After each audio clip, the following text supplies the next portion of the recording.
Hello, how is everyone doing? How is everything going? It's been a while. It's been like almost some weeks.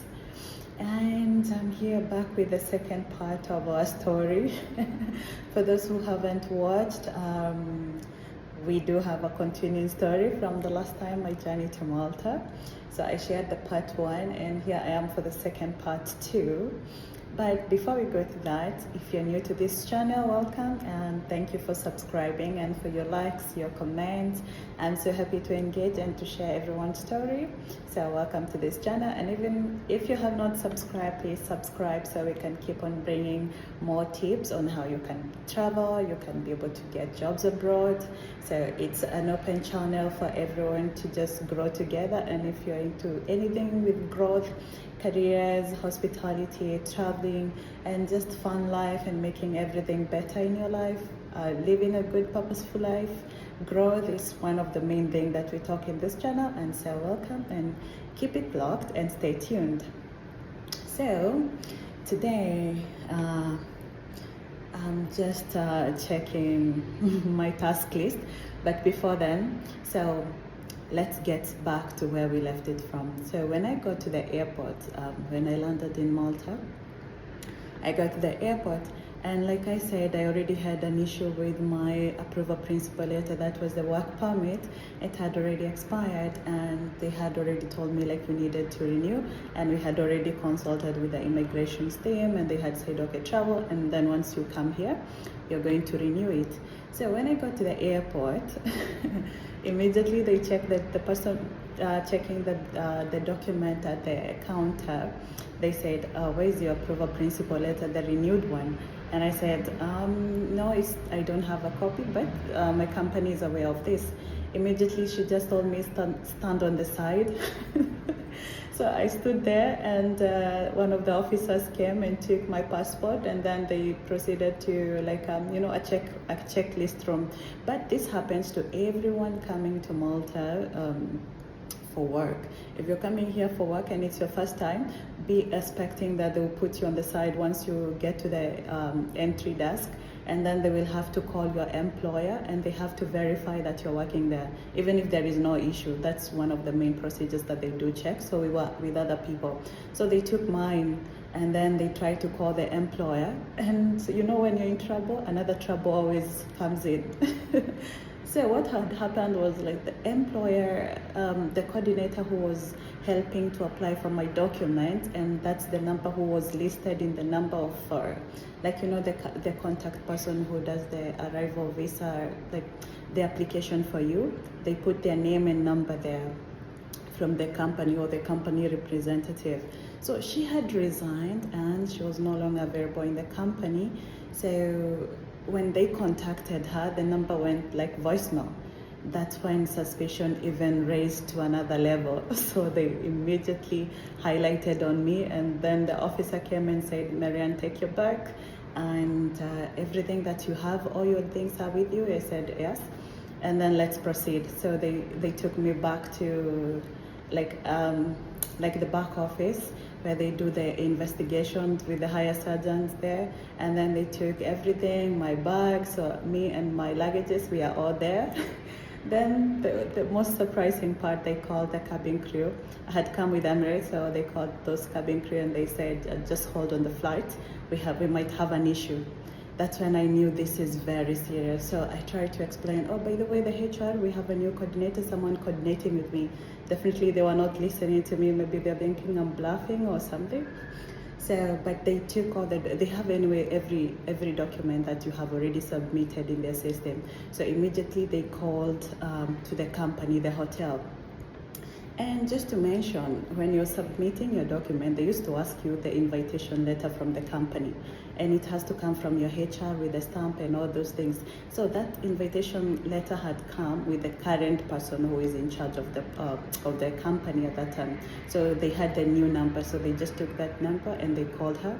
And she was already expecting me, and they already knew, so immediately they called her. She already explained the details, but still they couldn't approve it.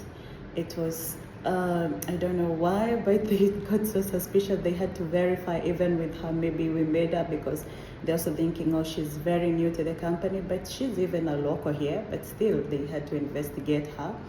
And the investigation went on and on. So me, I'm sitting there. There was no harassment. I just sat there silently waiting. And they did all their back check, everything. They checked. We had to involve, like the company had also to get a lot of people involved, like the GM and the rest of the people who are in the higher protocol of the company. They had to really approve this document. And then it took me 3 hours sitting there waiting to have a feedback. That's when I was just praying to the God of Jacob, Abraham, Noah, and every oh my goodness, I was just every moment that is ticking, I'm getting more nervous. So, but thank God, everything was well. And after like 3 hours, they just said, Marianne, it's fine. We have everything cleared. And they stamped it for me. And the best part, after they stamped it for me, they already saw I was getting nervous. So they just escorted me. They helped me to take my luggage. They even asked me if I had anyone waiting for me. I needed some water, but that is after the whole story happened. So anyway, I had my friend waiting outside, and then after I exited, so we just did the catch up, and then we proceeded home, and then we had a moment of laughter with that whole experience. So that was my first day in Malta, how it went. So after that, I was in touch with the HR, and they had already prepared like a place for me to stay. And then I had my stay. They gave me some of good amenities like makeup to just make me relaxed, and I thought good. But after that, that was the first nowadays, everything relaxed. So, but we had been given a timeline that we had to submit the new document immediately. But here comes the bigger problem. For anyone traveling here, you have to be aware of this. So when like you happen to have your approval principle letter expired, you have to renew it. Like you have to apply a new one. It's not something you're going like to just renew. You just apply for a new one. So the company had to go again the whole process of reapplying, submitting all the documents that I had submitted in Dubai. We had to resubmit again, start a new process. That means I had to pay again for the work permit or the approval principle letter. By that time, it was 300 euros. So it's like I paid double.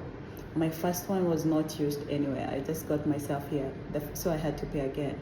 And like, I think last 2 weeks, they announced that anyone coming to Malta from 1st of August 2025, the new visa fee or the work permit, even if you're abroad, will be 600 euros. So it has already doubled the price. Luckily, I paid like that 300, but still it's a lot of money. Just imagining like it's just 1 week that missed out, and I had to go back to my pocket and pay for this. Because when we tried to negotiate with the employer, we couldn't get like a fair deal, but there is some other things they agreed to take care of, but for the work permit, I had to take care of it. So I had to pay that work permit again. And then once you come here, you have to make sure you get your accommodation, like you start searching for your accommodation early enough, because if you don't have a lease agreement, now the real one. Remember the other one we applied, we were just applying just to keep it on hold for the paperwork. But when you come here, you have to have your paperwork for you to get the ID, for you to have like a bank statement, for you to do anything, you have to have a housing contract, like where you stay, and you have to apply it. So in case you're in an Airbnb, you have to get a lease agreement, like you really need to have an apartment. Even if it's a shared apartment, they will give you a lease agreement. If a shared apartment, still they will give you that. So you need to apply for that, and it takes now the whole process of waiting. You have to go verification, you have to go to the lawyers to get it stamped. Like it's a whole another process, but you have to be aware. Housing is one major thing here, and you cannot proceed the rest of your paperwork without it. So the first week we had to look to do that part of the housing. Luckily, I have friends who had helped me already to look for a house. So by the time I came from the first day, I knew I had like somewhere waiting. So, but now we had to rush, like the landlord, please, we signed the contract immediately. I think the second day when I came, we just had to go ahead and sign it. and then we get their contract and the lease agreement. We submit to the housing authority again. They wait like 15 days to get it approved, but for me it took less. This time it was like, I think within 3 days I had already gotten my contract, and I went to the notary or the lawyer. They have to stamp it for you. You and the landlord has to appear at the notary, and then they stamp it for you to verify that really you are the person living in the house, and they stamp it for you.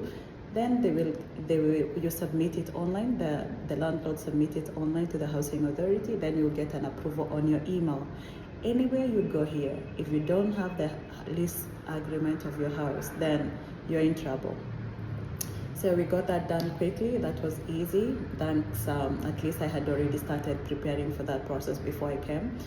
And then once I resubmitted the housing contract, the rest of the document was the same. The skill pass, they used the same one I had done before. Now I already had my passport, my new contract, because I had to sign a new contract with the company, since the other one was supposed to be starting maybe early that year, like this year. I think I was supposed to be starting, not even this year. My contract, I got an offer letter in August 2024. I was expected to be starting my job in November. Right, so that's what was mentioned in the contract. So we had to renew it and make it start like this month of the month that I came. So my contract was starting in June. June, so I came here in May. So in June I started the new contract, so we had to make it so it can get me longer. Instead of once it expires, then I have to renew it again.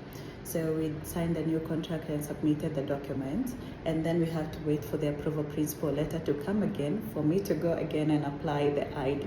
I don't know, it's a very tricky it's a very tricky circled process here. So once we applied for the approval principal letter, I waited. This time it took even longer. Even when I'm here, it took from June. I just got it the other day. It's almost 1.5 months. Yeah, it took one and a half months for me to get the approval principal letter. But the moment I got it, immediately I submitted it. Once I got it, it comes with a link. The link that you get there is you're supposed to show yourself at the Identity Malta. That is the place they process the IDs and all this documentation. So for you to get the biometrics, to get a picture for your ID, you have to show yourself there. So the approval principal letters comes with that appointment, and it's a one-time appointment. That link is only once. Once it expires, you have to pay again the 300 and start the process again. So the moment it came, I was already tomorrow I'm going there. And then I showed myself there at the Identity Malta to take the biometrics. Before, I'm telling you, this place changes so much. There is always constant changes, every day before you go for any formal processes with the government here. I recommend for you to just check again what is required. They do changes even overnight, and then you go there, they're like, no, now we require this new document. So I got my appointment. I go to the Identity Malta, and then I'm supposed to take the biometrics and the picture. That's it. So when I get there, they said you have to bring all your documents again, including your old lease agreement to the new lease agreement to the company new contract that you sign, and it has to be the original contract. They asked me to bring the whole document, the job plus all the documents that I submitted online. I have to go with them. So in my letter of appointment, it mentioned just come with the paper of appointment and bring the approval principal letter, not the approved document. So I didn't have to carry all the other baggage with me. So I just showed myself there. Then they told me, now you have to bring all of it, including the new original contract for them to verify. They are very mostly, I would say the process here is a little bit old school compared to maybe Dubai, where everything is very high tech. So here you have to be ready with the manual, and the process is very slow. But anyway, I still love this country. So I go there, and for a moment I'm pissed off why they didn't have all these documents, why my HR didn't inform me to bring all these documents. I call them and they're like, oh, this is something new we already prepared you with what we know that is required. They said, let's check. When they checked with the identity, they said that that new rule for people to go with the whole document of everything you submit online had come 3 days ago. Yeah, I think they had within like the last 72 hours. So it was something new, and I was like, oh, again, I'm in the inconvenienced part again. So I come back, then I go back. Like, you have to go collect the document. I went back to the house, come back to the company, go to the identity. If you're here, you will maybe be able to figure it out. When it comes to the transportation and traffic, mostly to go to the identity, to where my company is, to where my house is, that's a whole like 1 hour traveling around here. So I had to redo that thing and then go back there. Anyway, to cut the story short, it was done for that day. I submitted and then I got my ID. So at least now, finally, after the whole process of everything, I got the ID is ready, and everything is now settled: housing, company work, the ID, and all the documents. I think for now, I'm very much settled. And do I love the story of how I experienced everything? Not every part of it, but what I came to learn is that when you go through these ups and downs, mostly when you're processing your papers, when you're moving to a new country, that's the easiest way for you to get to learn the country, the culture, and the people. It forces you to speak up. It forces you to be exposed. Like, when you don't know, you don't know. Like, you're just there, you have to consult. So this process has gotten me to even talk more to the people in my company. It has gotten me to talk to people and see how they experience what was their process like. So I'm sharing this not to make anyone feel scared of like maybe doing this process, but if you don't have that passion and ambition to make to be where you are, like to be fully committed to your a process or to your journey to go to another country, then it becomes very frustrating. There is always this cutouts here and there happening. You go, you find they send you back, you're using a lot of money, or maybe you meet people who are not nice, they are harsh with you. Have experienced that. Or you go and you are there in the airport, you're caught in the investigation room. You're almost getting deported. You come, you're sent back to get your document, people doubting you. People tend to take it maybe because you're of a different race, or maybe because you're an immigrant. But trust me, if you take a different perspective to see this, then you get to learn a lot. So it was a tough journey, I would say. I had a lot of inconveniences, but if you ask me right now how much I had gotten from that whole process, it's a lot, and I still love the way that journey happened. It's really mostly for me, it forced me to be out of my cocoon and to learn the processes here. Sometimes we are just holding back and you're waiting for people to guide you to do the right thing, or like the visa process, but it's good to always have that step forward for you to research. Before I was not researching on maybe what I need to do, but now I have learned it the hard way. It's good to give information, and it's so good to check it out for yourself. Always, always, always. But now, enough of that part. Fast forward again. Malta, when it comes to jobs, there is a lot of jobs available here. A lot. Every time I see online people are posting, only like for you to get hired being from outside the country, it might be a harder process, mostly because of this paperwork and the long processing. So for an employer here to hire from outside, they also have a fee that they do pay for to the government, and they have a lot of a very strict program for hiring, like they call it Job Plus. Job Plus is one of the managing, like for the employee and the labor law. If you follow that and you read it through, you'll be able to see more of the details. But there is a lot of opportunities. If you're ready to go through these hassles back and forth, or maybe it might even be smoother for you, I would say look out for these opportunities on the LinkedIn. It's very easy. People are desperate here to hire people with skills, with experience. Mostly if you're in Dubai, mostly if you're in outside countries where you have, even not even just Dubai, if you have experience in hospitality industry for whatever level you can offer, and you have a good certification, create your CV, go to the LinkedIn, start applying for this job and look here and there, not only for Malta, even the countries around here, even the cruise ship. Check this opportunities. It's a good opportunity here, and yeah, I love my journey. I love being here, and I love to share this with you because despite everything, I have recovered. And I'm laughing. So thank you for watching and staying tuned. I will let you know much more of the experiences and the pros and the cons of being here, but don't be scared to look for jobs out here. It's easy. Once you get yourself out there, then people will see your potential. So have a good evening and have a lovely weekend, because I'm recording this and I'm just about to go for my weekend. And thank you.